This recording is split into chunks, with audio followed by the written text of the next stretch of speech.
ആന്ധ്രയിലെയും തമിഴ്നാട്ടിലെയും കനത്ത മഴ കാരണം ശബരിമലയിൽ തീർത്ഥാടകരുടെ തിരക്ക് കുറഞ്ഞു. രാവിലെ 10 മണി വരെയുള്ള കണക്ക് പ്രകാരം 28,230 തീർത്ഥാടകരാണ് സന്നിധാനത്ത് എത്തിയത്. മണിക്കൂറിൽ 2000-നും 2500-നും ഇടയിൽ തീർത്ഥാടകർ മാത്രമേ ഇപ്പോൾ സന്നിധാനത്തേക്ക് എത്തുന്നുള്ളൂ.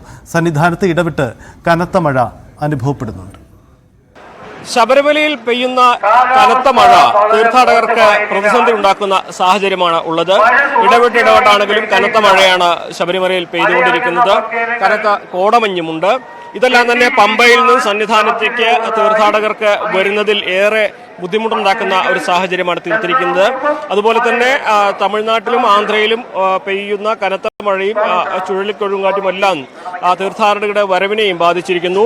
ഇന്ന് 8000-ലധികം ബുക്കിംഗ് ഇതിനോടകം തന്നെ ക്യാൻസൽ ആയിട്ടുണ്ട് എന്നാണ് പോലീസിൽ നിന്നും ലഭിക്കുന്ന വിവരം. കൂടുതൽ ക്യാൻസലേഷനും വന്നുകൊണ്ടിരിക്കുന്നുണ്ട്. പക്ഷേ ഇന്ന് ഈ ദിവസങ്ങളിൽ തിരക്ക് അതുകൊണ്ട് കുറയുമെങ്കിൽ പോലും നേരത്തെ ക്യാൻസൽ ചെയ്ത തീർത്ഥാടകർ ഒന്നിച്ച് അടുത്ത ദിവസങ്ങളിൽ വരാനുള്ള ഒരു സാധ്യത മുന്നിൽ കണ്ടുകൊണ്ട് വലിയ തിരക്ക് പ്രതീക്ഷിക്കുന്നുണ്ട് അടുത്ത ദിവസങ്ങളിലൊക്കെ.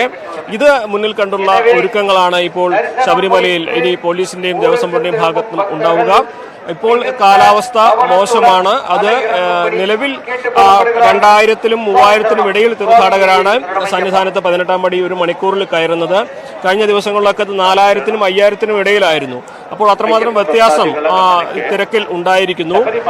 ഈ ഒരു കാലാവസ്ഥയിൽ മാറുകയാണെങ്കിൽ, മഴ മാറി അന്തരീക്ഷം തെളിഞ്ഞാൽ പമ്പയിൽ നിന്നുള്ള തീർത്ഥാടകരുടെ ഒഴുക്ക് വർദ്ധിക്കും. നിലവിൽ പമ്പയിൽ തീർത്ഥാടകർ കാത്തു നിൽക്കുന്ന ഒരു സാഹചര്യവും ഉണ്ട്. അത് മോശം കാലാവസ്ഥ കൊണ്ട് മാത്രമാണ്. പക്ഷേ ഇവിടെ എത്തുന്നവർക്ക് സുഗമമായി ദർശനം നടത്തി മടങ്ങിപ്പോകാൻ കഴിയുന്ന സാഹചര്യമാണ് നിലവിലുള്ളത്. കനത്ത മഴയും കോടമഞ്ഞും ശബരിമല സന്നിധാനത്ത് ഉള്ളതാണ് ഇപ്പോൾ തീർത്ഥാടകർക്ക് ഉണ്ടാക്കുന്ന ചെറിയ ഒരു പ്രതിസന്ധി. വരും ദിവസങ്ങളിൽ ഇപ്പോൾ ഇന്ന് വരാൻ കഴിയാത്ത തീർത്ഥാടകർ ഒന്നിച്ച് വരികയാണെങ്കിൽ അത് വരും ദിവസങ്ങളിൽ വലിയ തിരക്കിന് വഴിയൊരുക്കുമെന്നും വിലയിരുത്തുന്നുണ്ട്. ഷിജു ചവറയ്ക്കൊപ്പം CB അനുമോദ്, ന്യൂസ് 18. ഒട്ടേറെ ഐതിഹ്യങ്ങളും വിശ്വാസങ്ങളുമുണ്ട് സന്നിധാനത്തെ മണിമണ്ഡപത്തെക്കുറിച്ച്. ഇത് അയ്യപ്പന്റെ ജീവസമാധി അല്ലെന്നാണ് തന്ത്രി കണ്ഠർ രാജീവര് പറയുന്നത്. അത്തരത്തിലുള്ള പ്രചരണങ്ങൾ ശരിയല്ലെന്നും അദ്ദേഹം ന്യൂസ് 18നോട് പറഞ്ഞു. ശബരിമല സന്നിധാനത്ത് മാളികപ്പുറത്തിന് പിറകിലായിട്ടാണ് മണിമണ്ഡപമുള്ളത്. ശബരിമലയിലെ ഏറ്റവും പ്രധാനപ്പെട്ട കേന്ദ്രങ്ങളിൽ ഒന്നാണ് മണിമണ്ഡപം. എന്താണ് മണിമണ്ഡപത്തിന്റെ പ്രാധാന്യം? ശബരിമല തന്ത്രി കണ്ഠരര് രാജീവർ തന്നെ മണിമണ്ഡപത്തെക്കുറിച്ച് നമ്മോട് ഇപ്രകാരം പറയുന്നു. മണിമണ്ഡപത്തെക്കുറിച്ച് ഒരുപാട് തെറ്റായ കഥകൾ പലരും പറഞ്ഞ് പ്രചരിപ്പിക്കുന്നുണ്ട്. ശബരിമലയെ സംബന്ധിച്ച് ഏറ്റവും വലിയൊരു ദോഷകരമായ കാര്യം എന്ന് വെച്ചാൽ വരുന്നവരൊക്കെ ഓരോ കഥകളങ്ങ് മെനഞ്ഞ് പ്രചരിപ്പിക്കുക എന്നുള്ളത് വളരെ ദോഷകരമായ കാര്യമാണിത്. ഭസ്മാഭിഷിക്തമായി കിടക്കുന്ന സദാ കെടാവിളക്കരിയുന്ന മണിമണ്ഡപം അയ്യപ്പന്റെ ജീവസമാധിയാണെന്ന പ്രചാരണം ശക്തമാണ്. എന്നാൽ അങ്ങനെയല്ലെന്നാണ് തന്ത്രി പറയുന്നത്. അതൊരു മണിമണ്ഡപമാണ്. ആദ്യം അയ്യപ്പൻ ഇവിടെ ദൌത്യം പൂർത്തിയാക്കിയതിനു ശേഷം വന്നിരുന്ന ഒരു സ്ഥലം, വിശ്രമിച്ചൊരു സ്ഥലം. അതിനുശേഷമാണ് ശബരിമലയിൽ വന്ന് ശാസ്താവിഗ്രഹത്തിലോട്ട് വിലയം പ്രാപിച്ചത്. അതിനു മുമ്പ് വന്ന് ഇരുന്നു എന്നുള്ള ഒരു പ്രാധാന്യം മാത്രമേ ഉള്ളൂ. അതല്ലാതെ അത് സമാധി മണ്ഡപമല്ല, ജീവസമാധിയല്ല, യാതൊന്നുമല്ല.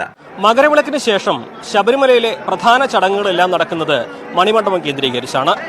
മകരം 1 മുതൽ 5 വരെ കളമ്പാട്ട് ഇവിടെ നടക്കും. അതിനുശേഷമാണ് എഴുന്നള്ളത്തും ഗുരുതിപൂജയുമെല്ലാം. മകരവിളക്ക് കാലത്ത് കളമെഴുത്തും പാട്ട് നടത്തും. പലരും തെറ്റിദ്ധരിപ്പിച്ചിരിക്കുന്നത് പലരും സമാധി മണ്ഡപമാണെന്ന്. അത് ഒരിക്കലും ഒരു സമാധി മണ്ഡപമല്ല. കളമെഴുത്ത് പാട്ട് ഇതിന്റെ ഭാഗമായിട്ട് ശാസ്താസങ്കല്പത്തിന്റെ ഭാഗമായിട്ടാണ് കളമെഴുത്ത് പാട്ട്. അത് മകരവിളക്ക് തൊട്ട് 5 ദിവസം ഉണ്ടായിരിക്കും. ശബരിമലയുടെ ഐതിഹ്യം ഇവിടെ ചെമ്പ് തകിടിൽ രേഖപ്പെടുത്തിയിരിക്കുന്നത് കാണാം. പന്തളം രാജാവും രാജ്ഞിയും കുഞ്ഞിന് ഉണ്ടാകാൻ വേണ്ടി ശിവഭഗവാനെ പ്രാർത്ഥിക്കുന്നതാണ് ആദ്യത്തെ തകിടിൽ ഉള്ളത്. പിന്നീട് ഈ മണ്ഡപത്തിനെ വലം വയ്ക്കുമ്പോൾ നമുക്ക് തുടർന്നുള്ള രൂപങ്ങൾ കാണാം. ഇവിടെ മോഹിനി സുതനായി ശിവന്റെയും മോഹിനിയുടെയും പുത്രനായി അയ്യപ്പൻ പിറവി കൊള്ളുന്നതിൻ്റെ ചിത്രം. അതിനുശേഷം പന്തളം രാജാവിന് അയ്യപ്പൻ ലഭിക്കുന്നതിൻ്റെ, മണികണ്ഠനെ ലഭിച്ചതിൻ്റെ ചിത്രം അതിവിടെ ആലേഖനം ചെയ്തിരിക്കുന്നു. തുടർന്ന് നമ്മൾ വലം വയ്ക്കുമ്പോൾ മറുവശത്താണ് മണികണ്ഠൻ ശസ്ത്രവിദ്യ അഭ്യസിക്കുന്നതിൻ്റെ ചിത്രമാണ് ഇവിടെ നമുക്ക് കാണാനാവുക. തൊട്ടടുത്തതായിട്ട് പന്തളം രാജ്ഞിക്ക് കലശലായ തലവേദന ഉണ്ടാവുകയും തുടർന്ന് പുലിപ്പാൽ കൊണ്ടുവരണമെന്ന് മന്ത്രി കൊട്ടാരം വൈദ്യരെ കൊണ്ട് പറയിപ്പിക്കുന്നതിൻ്റെയും ആ ഐതിഹ്യത്തിൻ്റെ ചിത്രമാണ് നമുക്കിവിടെ കാണാനാവുക. അതിനുശേഷം ഇവിടേക്ക് എത്തുമ്പോൾ നമ്മൾ കാണുന്നത് മഹിഷിയെ ഒന്ന് മോക്ഷം നൽകിയ അയ്യപ്പൻ്റെ ആ രൂപമാണ്. തൊട്ടപ്പുറത്തായിട്ട് നമുക്ക് പുലിപ്പാലുമായി രാജകൊട്ടാരത്തിലെത്തിയ അയ്യപ്പൻ്റെ ആ കഥയുടെ അല്ലെങ്കിൽ ആ ഐതിഹ്യത്തിൻ്റെ ചിത്രീകരണം ഇവിടെ കാണാം. തുടർന്ന് ഏറ്റവും അവസാനമായി നമ്മൾ വലം വെച്ച് ഇവിടെ മുൻഭാഗത്തേക്ക് എത്തുമ്പോൾ അയ്യപ്പൻ്റെ വിഗ്രഹം, അതായത് നമ്മുടെ ശ്രീകോവിലിൽ പ്രതിഷ്ഠിച്ചിരിക്കുന്ന രൂപത്തിലുള്ള അയ്യപ്പ വിഗ്രഹവും അല്ലെങ്കിൽ അതിൻ്റെ രൂപവും നമുക്കിവിടെ കാണാൻ കഴിയും. ഇങ്ങനെയാണ് ഈ മണിമണ്ഡപത്തിന് ചുറ്റുമുള്ള പ്രധാനപ്പെട്ട കാഴ്ചകൾ.